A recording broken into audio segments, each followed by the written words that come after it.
Psikologi dan Karbon oleh Rima Julian Artati. Psikologi dan karbon memang ada hubungannya?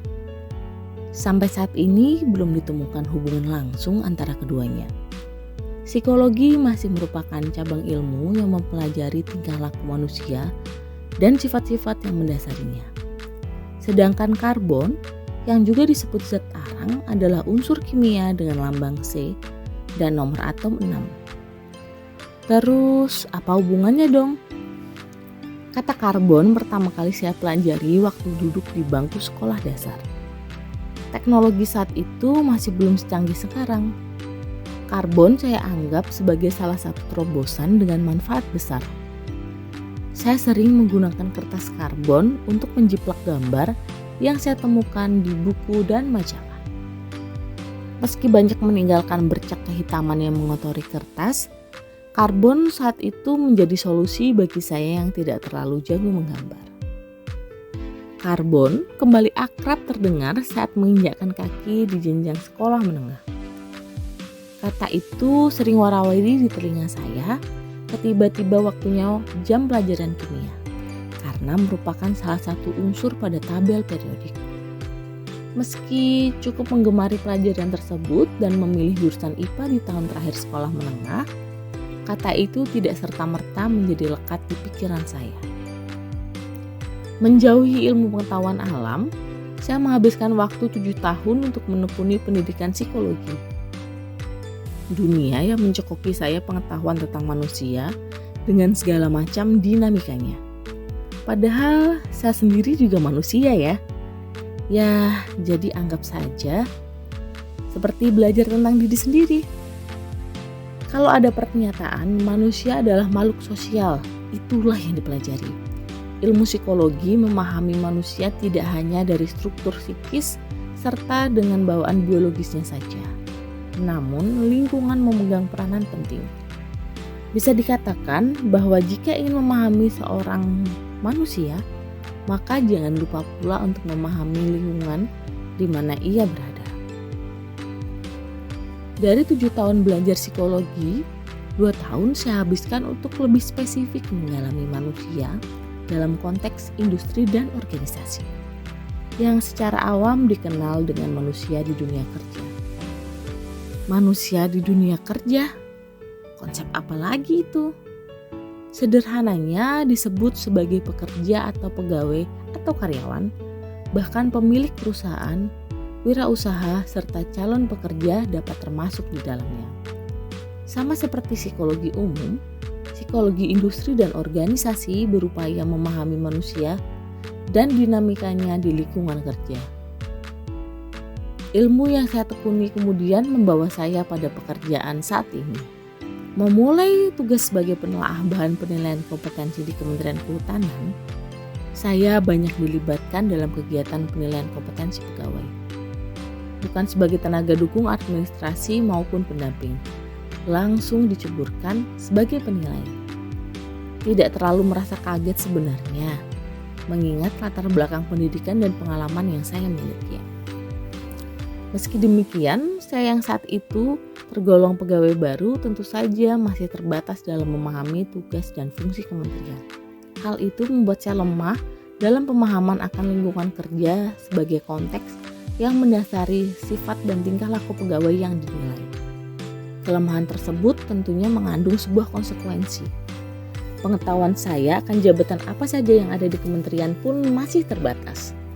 Terbilang hanya jabatan-jabatan tertentu seperti polusi kehutanan, penyuluh, atau kesekretariatan yang notabene cukup familiar bagi orang awam. Semoga dapat pegawai yang jabatannya sudah saya kenali. Berulang di dalam hati saya berharap sambil erat menggenggam kedua tangan di dada. Seruan hati itu kemudian terhenti. Tertegun sejenak membaca tulisan analis data pada kolom jabatan di daftar riwayat hidup pegawai yang disodorkan kepada saya. Seketika terlintas perasaan tidak enak. Memang sih level jabatannya hanya sekelas pelaksana atau staf.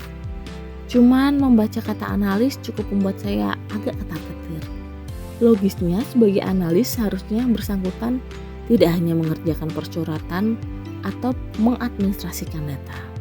Kemudian muncul lagi pertanyaan, data apa saja yang dianalisis? Sayangnya, saya tidak bisa lantas menolak penugasan itu.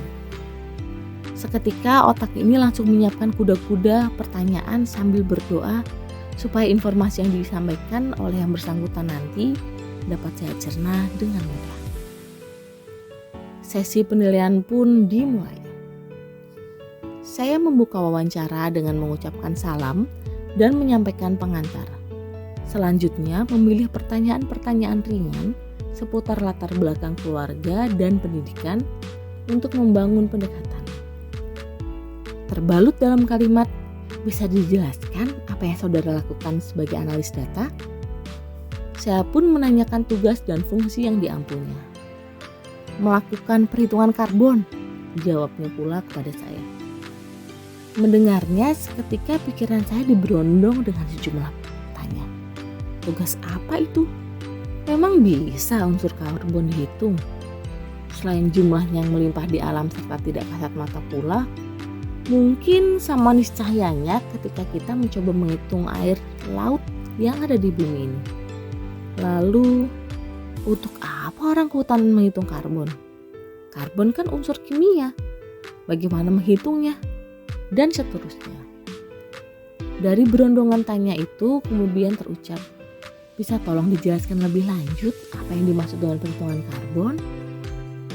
Jawaban yang disampaikannya tentu memunculkan pertanyaan lagi dan lagi. Tanya demi tanya saya lontarkan untuk mengkonfirmasi langsung serta memastikan pemahaman. Pun tidak sedikit istilah teknis yang disampaikan, membuat otak saya tergolong awam ini menjadi kelabakan. Meski tidak sepenuhnya dapat saya cerna, namun jawabannya cukup dapat memenuhi seluruh tanya. Anggapan saya bahwa yang bersangkutan menghitung jumlah karbon yang tersedia di alam ini ternyata salah. Nilai ekonomi karbonlah yang disusun rumusan perhitungannya. Proses wawancara yang sejatinya dapat diselesaikan dalam waktu 45 menit harus kandas ketika di sekitar menit ke-90 saya baru menutupnya.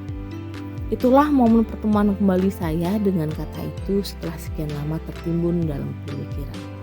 Karbon beberapa waktu belakangan ini, kata itu semakin hari semakin gaung di telinga dan pikiran saya sebagai bagian dari warga Kementerian Lingkungan Hidup dan Kehutanan.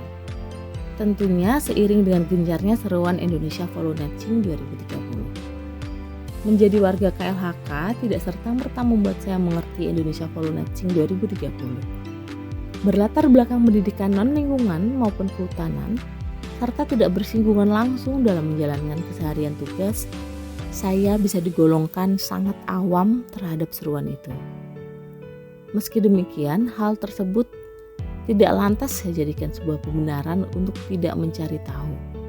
Bagaimanapun, Indonesia Voluntary 2030 merupakan konteks kerja bagi sebagian besar pegawai KLHK yang mesti juga saya pahami tidak lepas dari tugas sebagai seorang penilai kompetensi di kementerian ini.